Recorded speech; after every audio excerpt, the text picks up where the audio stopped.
Well, welcome back, everyone. Boy, we got an interesting segment coming up. You often hear that our democracy is referred to as the great experiment.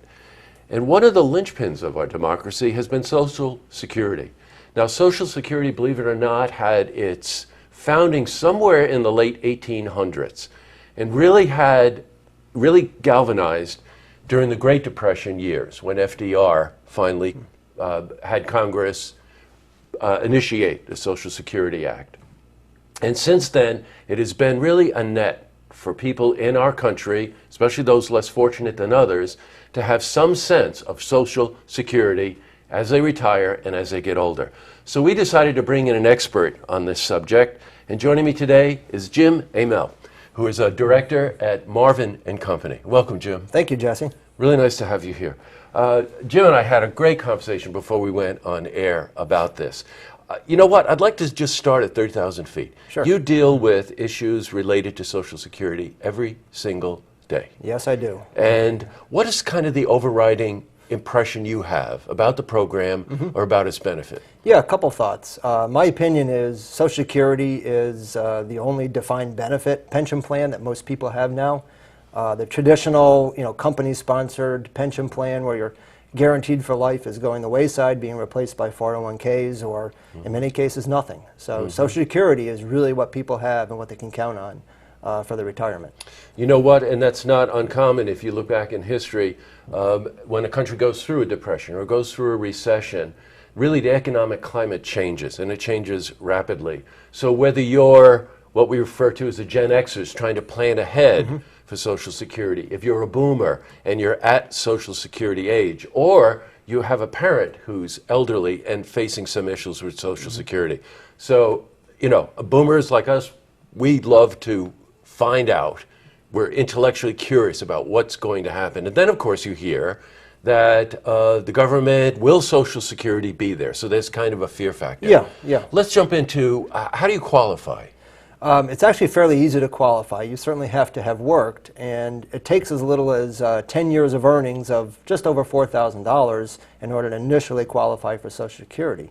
Of course, you won't have very much of a benefit with that little earnings, as benefits are earnings-based, but the Social Security Administration calculates your benefit based on your highest 35 years of earnings. So obviously a big difference between 10 years and 35. But so that calculation would be based on your earnings and the number of years that you worked. That's correct. Gotcha. The Social Security calculates what they call your average monthly indexed earnings. So they not only take into account how much you make, but they also index it for inflation.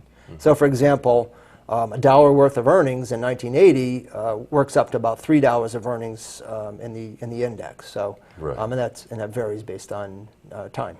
Now, again, just cycling back on, you hear a lot, the government's raiding the Social Security fund.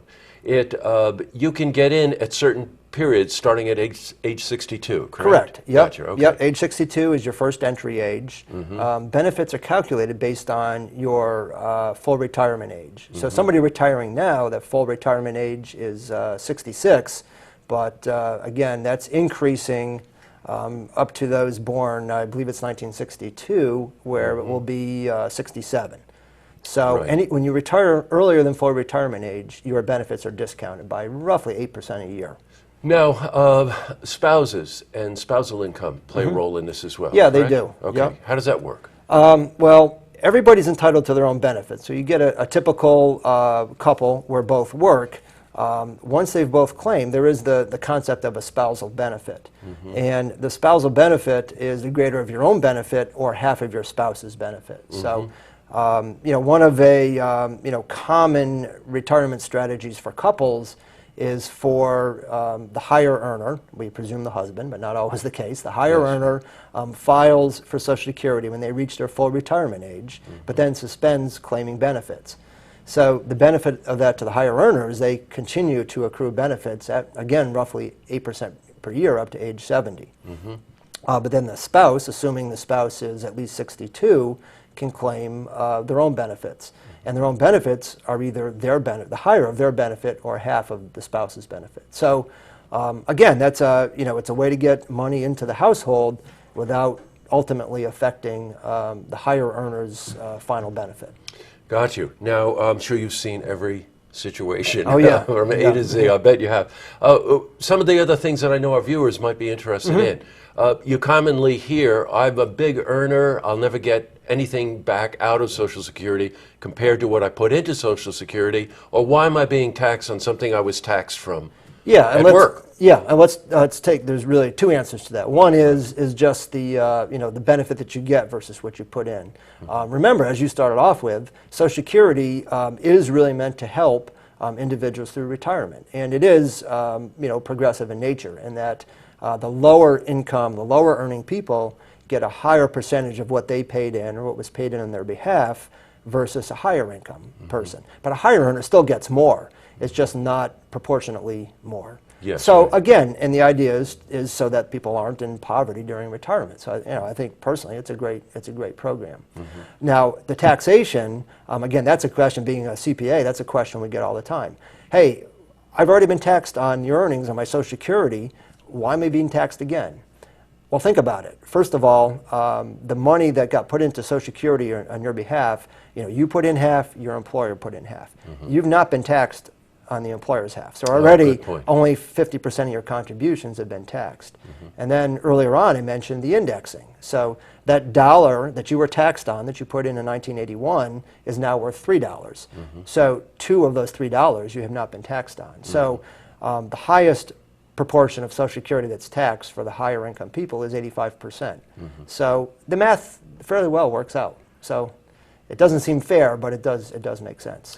Yeah, you want to know something? I think in the long run you have to buy in. You have to know some of the facts that Yeah, like you're giving, so you can put it in perspective. But the other thing is you really have to really buy into the idea that as a democracy, that this is a program to benefit all of society. Correct. So hence the whole Social Security Right, thing. It's of no secret that Marvin Company been around for 90 years. CPA firm, impeccable reputation. Yeah, thank you're you. in Latham. You're up in Queensbury now. Yes, we are. Which is very exciting. I just have to ask you, as a CPA and as a director, what do you love about your business? I love working with the people. Every day we work with small business owners, both on their business side and their personal planning, taxation, and Social Security comes up all the time. I mean, Sure the demographic of our firm is we have a number of clients who are in that later 50s, even to the 70s, and Social Security is a question I answer 10 times a week. So. It's very relevant. You brush past it, but I want to go back and highlight small business, local businesses, and I know that you're focused on that. And as a local small business myself, I can tell you Social Security issues come up every week. Yes, and they do. Well, Jim, thank you so much for coming in. You're welcome, Jesse. My pleasure. It's really nice to have you in, and I look forward to continuing this dialogue. And as our viewers, send in questions or ask us for information, we'll be sure to pass it on to you. Sure, it's an intricate topic, and it affects everybody. Just about everybody qualifies for Social Security, so it's helpful to be informed. Great, thanks again. You're welcome. Thank you. To see this interview again, you can head to our website, looktvonline.com.